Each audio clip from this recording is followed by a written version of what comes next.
What's up, guys? Another episode of PHT TV today. We're gonna do something a little different. This is gonna be the layman's guide to the heritage line. And what I mean by layman's is that, well, I see so many dealers and reviewers talk about, this, you get a K42 with this one. What does that mean exactly? Nobody cares. I'm sorry, but people want very simple explanations as to what exactly they're buying. Not just what they're buying, but why might they want to upgrade? Why might they want to get the new version instead of a closed-out old version or used or whatever? So this is just all day, every day. So we're going to kind of dumb it down so your average consumer can hopefully get a grasp on what's better about this particular model than the others or whatever. So we're going to go through the entire line. I'm going to talk about what the differences are in the models, but also the old stuff. So we're going to start with the heresy. Hang on just a second. I'm going to move the camera. All right. So the heresies, basically little monsters. Okay.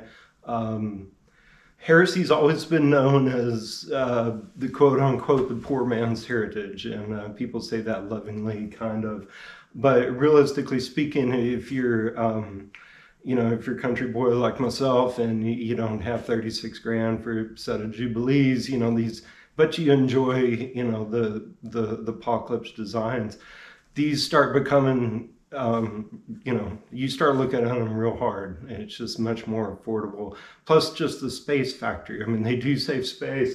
They're very short. They fit up underneath the TV, like if you need a center channel or any number of things like that. They work out real good.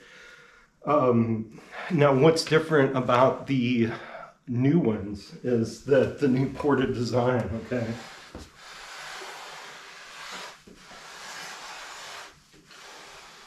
So hopefully you can see that. We've got a port on the bottom, and what that does is basically make the extension go down to probably the low 40 hertz stuff. So if you're listening to Stevie Ray Vaughan and the guy's got a 4-string bass, in the room, these heresies are going to be able to pull that off. Okay. They're kind of done after that. On paper, they probably start falling off real hard about 50 hertz, but in a room, especially one that's not too big, I think you'll be plenty happy with a 4-string bass guitar. The first time I heard it, I was at a show. I think it was probably CES in Las Vegas, and Roy was showing up. And I heard a low E on a 4-string, and I just kind of turned around, and Roy was just sitting there grinning, like he knew what I was thinking. So that was a fun moment. A lot of wannabe purists, and I say that kind of sort of lovingly, but it does get annoying after a while. A lot of purists will try to say, "Oh, Paul Klipsch never made this speaker to be a ported design, so the heresy is actually heresy," and they kind of dismiss it and whatever. The problem is that Roy worked with Paul. He knew what Paul's intentions were. So Roy will actually tell you that, well, Paul wanted to get to a ported design at some point. The problem was that the speaker technology, the driver technology, simply wasn't there at the time. But acoustic suspension, aka sealed, was very popular, so they just kind of went with it.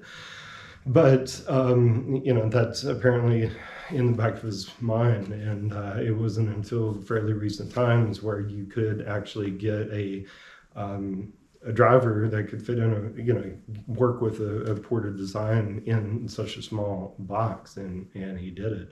But ported designs are in Klipsch's DNA. It's basically less distortion. It's even more efficient. So there's really no downsides to it. Space-wise, it really only took up an extra inch of space over the old ones. So Me personally, I think it's pretty huge. Of course, I'm a bass head, and I always tell everybody I think everybody's a closet bass head if they're honest with themselves, and I just tell the world that I don't care. So I like bass. I like the Heresy 4. They're good down to, you know, low E. Look at a 41 hertz. I mean, your room gain, cabin gain helps with that a lot. On paper, it's not going to do that. So anyways, on to the Forte. Hang on. Fortes. What are we getting? We're getting lots of stuff. So smaller footprint, believe it or not.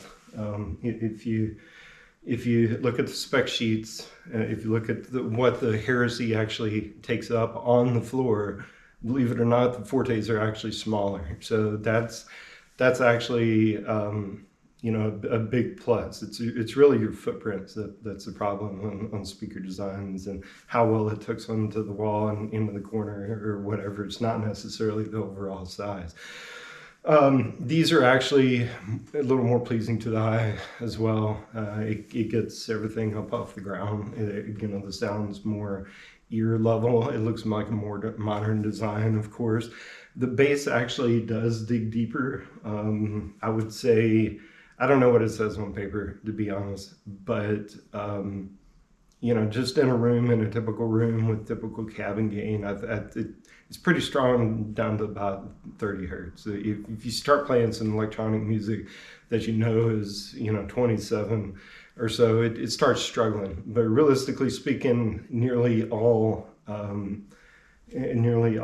modern music can be handled with these. A lot of people ask about subwoofers. You really, I mean, unless you're just need the lowest of the lows, typically you do not need a subwoofer with Fortes.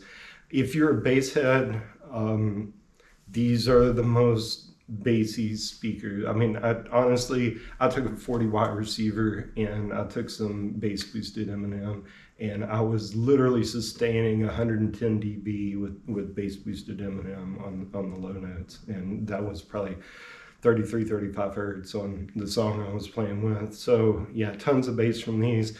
Now, what did they change? Oh, go back. All right. So a lot of people are scared of these because, of course, they've got these big fat drivers on the back, the big, you know, the big 15-inch backloaded passive radiator. It looks worse than it is. A lot of people think that you got to pull them way out into the room, but realistically speaking, a lot of times, in my opinion, it does more harm than good.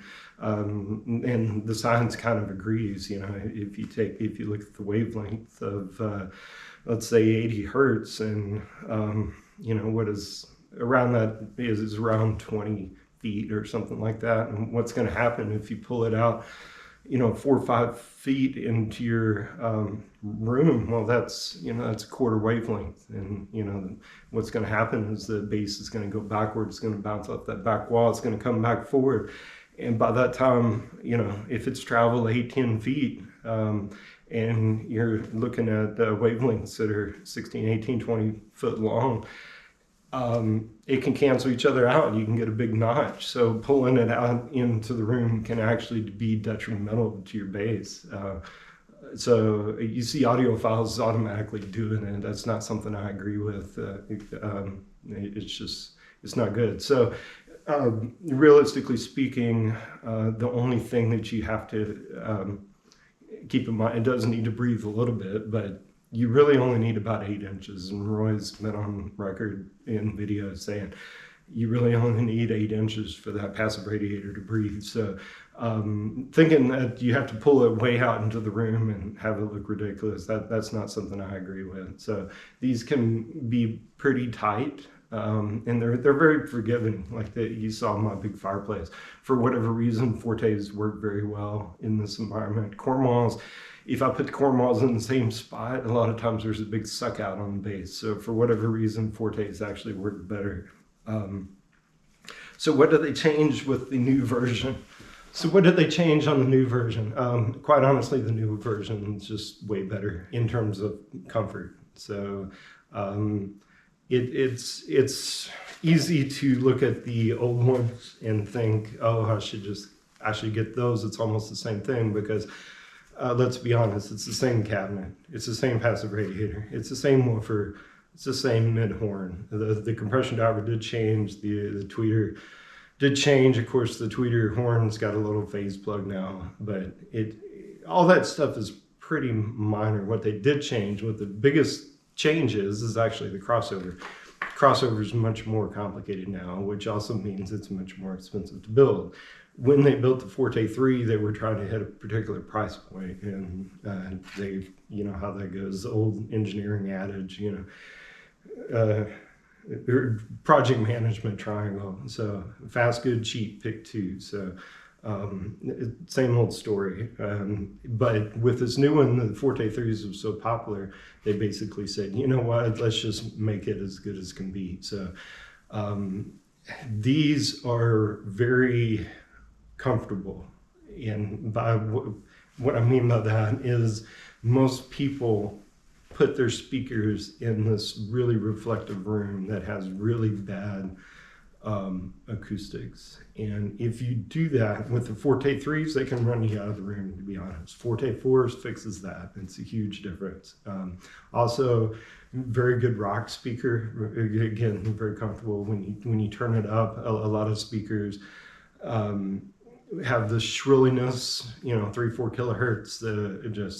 It's not good. Plus, you want that upper punchy bass. Okay, and that's what I was saying a minute ago. Why would you pull your speakers out just to kill 70-80 hertz response? It didn't make a lot of sense. That punchy bass is what makes rock music feel good and sound good, and you don't want to kill that. So these are much better. About the other ones can still dig deeper, but for whatever reason, these are much punchy in the upper bass department. So kick drums, bass guitar, harmonics. You put in some Tool. These are some monsters on Tool. So anyway, that's about all I can say about those. So Cornwalls are the next step up, and a lot of people think about it incorrectly. They think, oh, look, I just want to show you. Right. Massive 15-inch woofer. They think it's bass heaven for some reason. And of course, listening to car audio bass designs in the 80s, that I understand that completely, because if you were to get a Sir-1 Vega, that's what you would get. You would just get massive bass. So these aren't necessarily like that, though. What you're buying by going up to the Fortes, to the Cornwalls, is really, really accurate and flat response. These are flat as a pancake. There is no boosted bass. There is no colorful highs. It's flat. So, but they also, and of course, that's the go behind audiophile grade speaker.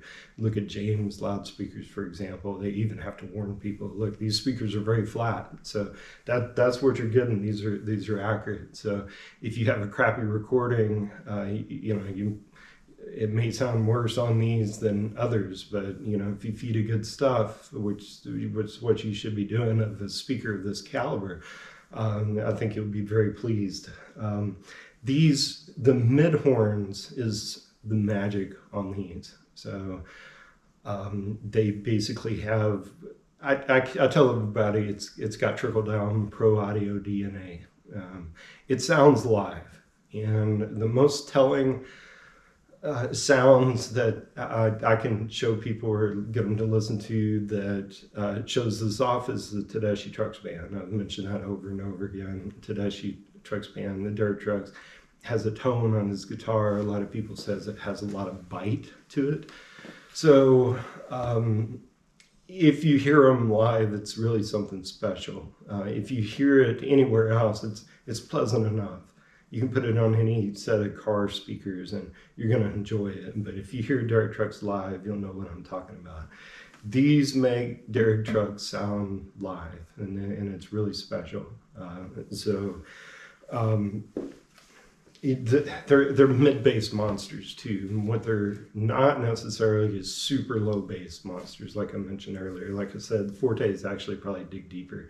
do not buy Cornwalls for the super low bass response. I think you'll be disappointed. If you get a nice sub input with them, they would be good. But by themselves, they are not low bass monsters by any means, in my opinion. Anyways, what might you want? Why might you want these versus the old ones? Well, the problem with the old ones is the mid bass was just kind of bloated. And, like I said a minute ago, Tedeschi Trucks band, I'm a huge fan of those. Susan Tedeschi, when you get a woman like that with a lower voice, she just sounded bloated. It just didn't sound good. You can pop in Stevie Ray Vaughan, and it's pleasant enough, but his low blues guitars is just so thick that it's just not very accurate. So there was a lot of box coloration going on. And some things that actually made fun. It like Sublime. Sublime's got that real fun bass guitar riffs, real colorful. Now, if you put that in Cornwall 3s, you're gonna have a fun time. But that's the exception and not the norm. Audiophile grade recording put on Cornwall 3s is just gonna sound bloated. So that, to me, that's the biggest thing they fixed. And they got rid of all the box colorations. I don't know exactly what. I don't know if it's the new ports. I don't know if it's the new woofer. I don't know what they did, but they fixed it. So thank you, Roy. So Roy's gotten really good at voicing stuff and making stuff be super flat. And his new steep slope networks that's another thing. So Cornwall 4s is the first that I'm aware of that use the steep slope networks. And what they're able to do is combine, I think the crossovers themselves are probably like 12 dB per octave, which doesn't sound like a lot, but what he does is find components that have a natural roll-off. So when you take that natural roll-off and you combine it with the 12 dB per octave in conjunction on paper, it looks like 24 dB. And that's, I mean, in home audio, that's as close to brick wall as you're going to get. I mean, it usually doesn't go much above that. But what that means is that there's not a lot of bleed over in between the two drivers, and it seamlessly meshes up. And a lot of speakers, I've said in the past, easiest way to explain this is a lot of speakers, if you think about like the Synergy models, especially if you get close, you can really tell that there's a tweeter playing and there's some woofers playing. And tweeters, woofers, I mean, it sounds like two separate sources. It doesn't mesh together. Cornwalls don't have that problem, even at fairly close distances. Cornwalls just kind of mesh, and it sounds like one coherent speaker. Almost sounds point source, unless you're just a stupid, if you're 4 foot away, it doesn't do that. But even at 7-8 foot away, it just blends seamlessly. So that's the biggest thing that they probably did to improve the sound. Of course, the other, next thing you know, they're putting that on Fortes. I don't know what else he's doing, but he's gotten really good at that. And the steep slope networks is it's not bullcrap. It's good. I don't know what kind of magic he's using, but it's good magic. So we're going to switch rooms real quick. So the Scalas, what are you getting with the Scalas? Why a lot of people get Cornwalls and they're like, well, what if? What's the next step up with the Scalas? Well, it's like my grandfather always said, it only costs twice as much to fly first class. Well, these are a real good example of that. It's literally right at twice as much as the Cornwalls. And so what you're buying here, there's pros and cons, okay? If you're a bass head and you don't like subwoofers, that's not a good move, because these are not good bass speakers. They are, I don't even know what it looks like on paper, to be honest. I think it shows it's 4 dB down at 55 hertz.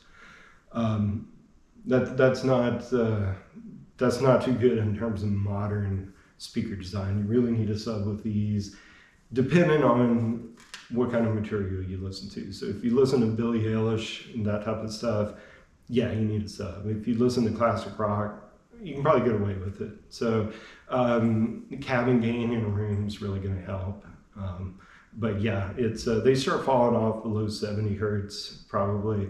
You can tell the kick drums are weaker than other speakers, but yeah, it's a below 55. It's a stretch. So really need a sub. So the good thing about these is that they're horn loaded. So I mean, it's not the other speakers up until this point is basically a hybrid design. You got horns on the tweeter, you got horns on the mid, but then they got a direct radiating woofer. These are the first ones you get with a horn loaded woofer, and what that's gaining you is it keeps the woofer from moving very much. A typical woofer, it's moving in and out pretty good to actually produce a frequency. And once you put it in a horn, you can get that same output with the woofer barely being tickled. Okay, so what that does is keep efficiency. It's going to raise the efficiency. It keeps distortion to the minimum. Harmonic distortion from your speakers, harmonic distortion from your amp, intermodulation distortion from both the speakers and the amp. It's mostly in the speakers, to be honest, but if a driver is moving, it's producing distortion. Okay, there's no way around it. Even if there's zero harmonic distortion, if a driver is moving very much at all, you will get intermodulation distortion. That's the horn loaded woofer is the only way to mostly get rid of that. The other way is to just get ginormous woofers and a whole bunch of them, and it has about the same effect in terms of reducing distortion. But a lot of people like the Scalus over the K-horns because you don't have to have a corner. So as you can see here, these are nowhere near a corner. They're just kind of out. You can put them up against the wall and they still work great. But like I said, the low extension just isn't there. The mid bass, I said the Cornwalls were mid bass monsters. These actually are the king of the mid bass. So 70 to 250 hertz, it's literally the cleanest thing you've ever seen, you ever heard, whatever. Something I like to do when people come over is play Diamonds on the Soles of Her Shoes, Paul Simon. And the low male vocal harmonies at the beginning of that, it just sounds like there's an entire choir of these guys all along the wall, and it really cool sounding. Plus, when it starts up, those floor toms. So the floor toms are centered 170, 180 hertz. And when you put those on the Scalus, it's just the attack of those things. It's just otherworldly. So that's what you're buying over Cornwall. It's just super clean mid bass. So just recap so far, you've got Heresies, which is the entry level, nothing to be ashamed of, but they are short. They don't extend very well. Next step up, you've got the Fortes. You're buying a sleeker design. You're buying lower extension. You're buying more comfort at higher levels, especially in a reflective room. Okay, then we can go up to the Cornwalls. What you're buying there is just more output, and you're mostly buying that pro audio DNA. It sounds like a live speaker. It sounds like you're sitting at the balcony at the Ryman Auditorium, which is an amazing experience if you ever get to do that. Cornwalls you're paying for that flat, accurate sound. You're paying for a true audiophile grade speaker. So then from the Cornwalls up to here, you're paying for that fully horn-loaded design. You're paying for horn-loaded woofers. You're paying for super clean mid-bass, the cleanest you've ever heard. Plus you're paying for, of course, all of these have history. But the Scalus tend to hold a special place in people's hearts. Of course, it was created firstly as a PA speaker. I forget the guy's name, to be honest. like half of it's coming to my mind. Will through it or something like that. I forget who it is. But the guys would even strap it to his car and ride around and use it as a PA speaker. But very accurate for voices. Voices in particular is super clean, super nice. Sending chills up your spine. So we're going to step back into the other room because I got stuff everywhere. And we're going to talk about K-horns. All right, so K-horns. These are the next step up. And we talked about the La Scalas, but these are the OGs. These are the Mac Daddies. This is where it all started. This is the single longest running speaker period in the world, and we just had their 75th anniversary. So of course this is horn loaded too, and a lot of people think that well, the top end's the same, so I should just get the La Scala and save a little bit of money. But what you're paying for here is, a lot of people kind of dumb it down and say, well, the horn's got an extra fold. It's a little more complicated than that. You got flare rates, and it's not simply just another hole, but another fold. But realistically speaking, the horn on this is much bigger, and you're able to extend much lower. So these are strong down to low 30 hertz. So I can put on some Post Malone and that dips below 30 hertz and they start struggling, but you really have to try to find something that really presses the limit. Typical music, it's just, you really don't need a subwoofer at all. I'm a bass head, but I like the Parasound P6 on these because I can take that bass knob. I can turn it up to about 2 o'clock. I'm happy with the bass. So to me, that says a lot because I'm addicted to bass. And the super low, like if you're going to listen to Eminem's Kill Shot, which, is at least 27 hertz, maybe lower, that's not gonna work so well. You can use subs, but it's not, I don't know, it's not something I would recommend, mainly because here's what happens. People don't understand. Bass definition doesn't come from your subwoofer. Bass definition comes from mid-range integration, which is explained halfway eloquently on database.com. So that's where that quote came from. So don't sue me for plagiarism. So basically what that means is that all of your details actually comes from the mid-range. If you hear a bass guitar slap, a lot of people think that's, if it sounds super fast, super tight, super harmonizing, that's not 40, 50 hertz. That's your mid-range. Bass guitar plays the entire spectrum of sound all the way past 10 kilohertz. You can slap a single low B on a 5-string. You're playing everything from 29 to over 10 kilohertz. That's freaking insane. And if all of that stuff isn't working in harmony, it doesn't work nearly as well. So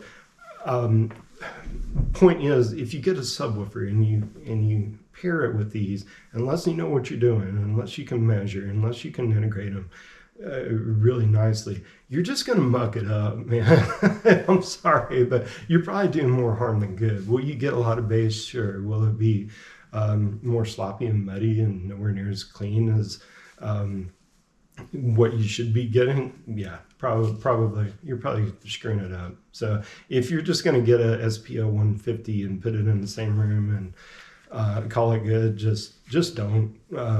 If you want more bass, look at the Parasound stuff. So many audiophile grade amplifiers and stuff nowadays, especially tube amps, especially integrated amps. Integrated tube amps is the worst. Nobody has tone controls.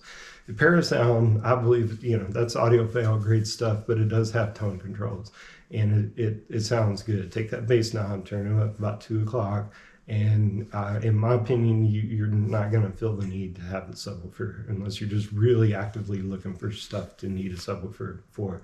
So yeah, we talked about the lower bass. I mean, these probably extend an extra octave below the La Scalas. The La Scalas are going to be strong they're going to start falling off below 70 hertz in my opinion. On paper, they're good to 55, but I know what kick drums sound like, and that fullness isn't quite there. I'm going to go with 70.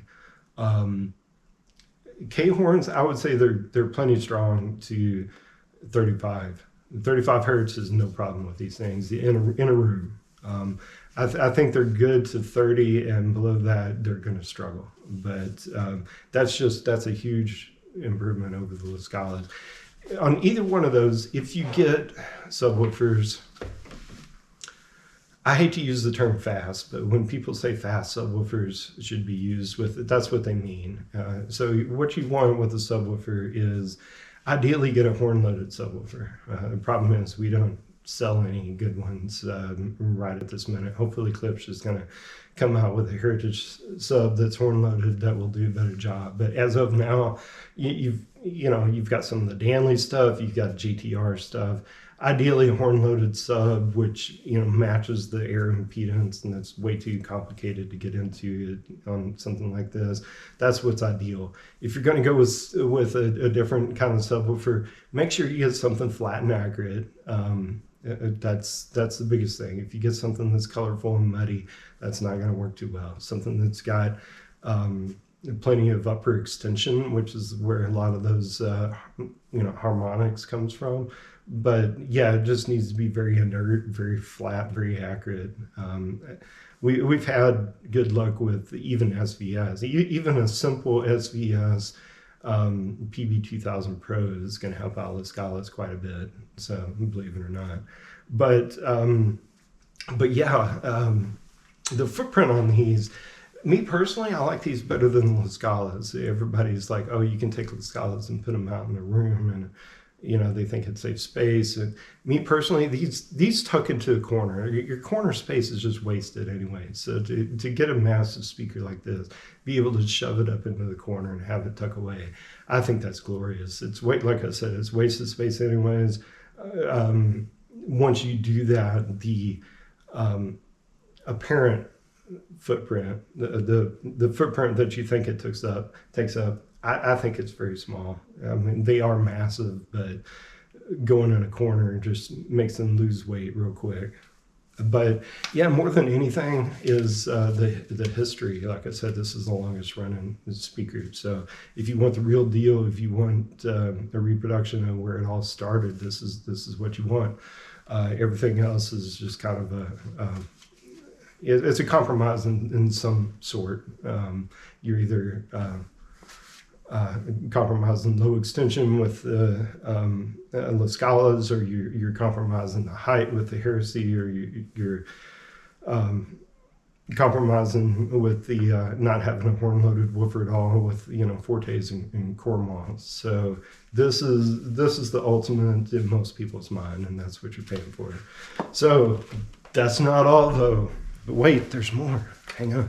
So this is the new Jubilee. This is the ultimate. This is, believe it or not, it was PWK's long-term goal. He wanted to return the Jubilee or the Klipsch horn to two-way design, and this was going to be Jubilee Part 2. Okay, and when they finally created it, I mentioned this on the Jubilee history. I mean, basically, Paul just kind of shook his head, and he's like, "We can't call it the Klipsch horn." And Roy's like, "What do you mean?" "Oh, it's better than the Klipsch horn. It's got to be his own product." So that's where the Jubilee was born. This was they couldn't do it for a long time because the technology for the drivers just wasn't there.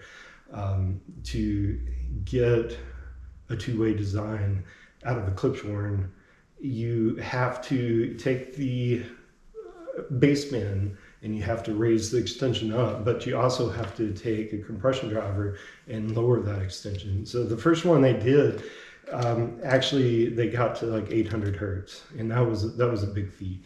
Okay, these new ones, I think these are crossed over 350 or a little below, something like that, and you just couldn't do that back in the day. So he wanted a two-way design because it's simpler to get right. The less crossover points that you have, the more correct it's going to be inherently. Of course, they had the underground Jubilees for a long time. Those were the pro looking ones. They're just solid black. They put them in a lot of small venues, small theaters, things like that. But these were the first ones. These just came out this year. These are the first ones that they meant specifically to go into your house. So what are you buying, which is the point of this video? What are you paying for on top of the K-horns? So first of all, you don't have to have corners. Of course, the new ones technically don't, but the new K-horns, that is. But you still get better bass response if you put them in a corner, which it's always a good idea. These you can just put anywhere and you're still going to get monster bass. So this is also the ultimate in low extension. These will do infrasonic bass. And like I said, I'm a huge bass head, and I was very skeptical, and Roy proved me wrong on this. I heard stuff that was good 15, 16 hertz come out of these things, and it just shook the lab, and it was nuts. So I didn't believe it until I experienced that, but they will. And the magic is, a lot of people think it's the length of the horn. The magic in low extension actually has more to do with the flare rate than the actual length of the horn. So that's what they were, he took that horn and they made it wider, and I'm not smart enough to talk about it, but that's 90% of the idea of it. Just the flare rate, it was able to pull that off. These also, these tuck into the corner surprisingly nicely. Altogether, it's over 400 pounds. If you do shove them in a corner, which you don't have to, I'm used to looking at them, so the size doesn't bother me. But if you shove them in a corner, they just like the K-horns, they lose weight real quick. But the biggest thing is actually the soundstage. So these have a sweet spot the size of your couch, and I'm not even joking. The problem with most speakers, especially in a home theater environment, is that it sounds great, image is great, if you're sitting in the sweet spot. Okay, what if you're sitting in the other seats though? That's the problem. So these you can actually get in other seats. You can sit on the other side of your couch. Still sounds great. You can still hear the other speaker, which I'm sorry, but if you take something like a RF7 and you do that, no, it's nowhere near the same effect. So some speakers do it better than others. Some brands do it. So I don't fully understand it. So like the SVS, the Ultra speakers, they actually do a very good job about that. You can sit on the far side of the couch. You can still hear the other one just fine. It works great. Yeah, these, in terms of sitting off axis and still having, imaging, these beat everything I've ever heard, and they just do. So, but yeah, you can sit in your room and listen to an orchestra or something. I like listening to Phantom of the Opera. It's my favorite musical. And something like Masquerade, when those horns kick in, it sounds like an orchestra is in your room, and it's the size of your wall. It's 20 foot wide. It's absolutely ridiculous. All right, so basically they figured when they were creating the Jubilee, they actually took the bass bands and measured them with the K-horns. These are naturally flatter than the K-horns. And the bass on them, they actually measured with the K-horns. The distortion is significantly lower, and that's surprising to me, but it is what it is. Basically, there's two horn-loaded 12-inch ported. I don't even know what to call it. So basically, with most horn-loaded subs, you have a woofer that is in a small sealed box, and then it basically fires into the horn. That's the Layman's version. So what these did instead, it's actually a patented design. You actually take woofers and you port them. So you've got a standard traditional ported box, nothing special there, but then they wrap a horn around the whole thing. So that's where they're getting this crazy low extension from, but also just the ultimate in efficiency and low distortion. And the bass is awesome. The Soundstage is awesome. The only downside at these at all isn't even the fault of the speakers. They're extremely revealing. Extremely. I don't say that lightly. So any kind of sibilance, and I'm bad about it. Some people are bad about it, worse than others. Some recordings, some engineers are bad about it. So one example in particular is Anthony on the Red Hot Chili Peppers. He naturally has a lot of that sounds, that sibilance. That's going to stand out really bad. So if you get the Jubilees, you really have to be careful about what you feed them. You know, garbage in, garbage out. It's the old computer saying. These make you very aware that you're feeding it garbage. And I don't want to say Chili Peppers are garbage. I mean, the Blood Sugar Sex Magic is, that album is real close to my heart. Produced by Rick Rubin. I love it. Everything except for Anthony's sibilance and when fed through Jubilees. So something to keep in mind. But yeah, as a recap of the horn loaded designs, of course, you're going to start with the La Scalas. It is horn loaded. The only problem being that they don't extend real deep, but they are mid bass and low voices, especially low male voices, is the cleanest you've ever heard. But then when you jump up to the K horns, you're getting much lower bass. You're getting that sound stage that's being raised up. You're getting more history, more efficiency, and those side firing ports that come out of the things. A lot of people comment that that it's just energizing the room. So when you get K horns and you tune the room properly, and you got your acoustic panels set up right, and you got your angles right, it's something magical. So that's what you're paying for there. And then of course the next step up is the Mac Daddy, the Jubilees, the over 400-pound, $36,000 nuclear brain damage, man. Yeah, soundstage next to, it's second to none. Sweet spot the size of your couch. You could put a flea amp on these things and get hearing damage in 2 minutes flat. But the ultimate in low distortion, the ultimate in transparency, which, like I said, isn't the greatest thing on some recordings, but that's not the fault of the speaker. So just because I point that out, that's not shaming the speaker. I would say the Forte probably masks stuff the most in this line, and the Jubilees the least.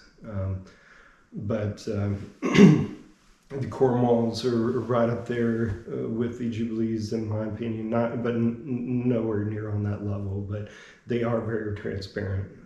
You put Fortes and Cornwalls right beside each other, it almost sounds like the Fortes are, with some recordings, it sounds like the Fortes got a wet blanket over them. Anyways, I hope this is helpful. I talked a little longer than I expected. I don't even have a script. I just happen to be full of crap, and I'll start talking and we'll see where we end up. So if you guys enjoy such things, I'll see if I can find another subject, but for now, that's all I got. And yeah, just keep in mind, yeah, when I say layman's, I'm just talking about your average customer. I'm not trying to belittle anybody, or I'm not trying to offend anybody when I call the heresy the poor man's heritage.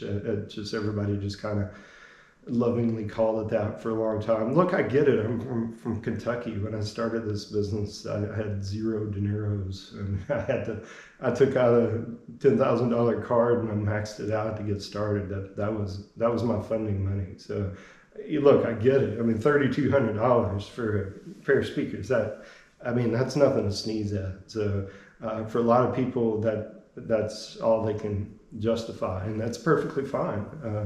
So yeah, don't take me the wrong way there. But I love all this stuff. I hope you guys do too. But yeah, there's a lot of confusion and misinformation about or differing opinions, at least. Okay, I have weird opinions. I'm sure other dealers have different ones. So, but this is my opinions, and I hope it made some of you smile. So that's it for now. This is Cory signing off. Thank you guys. Bye.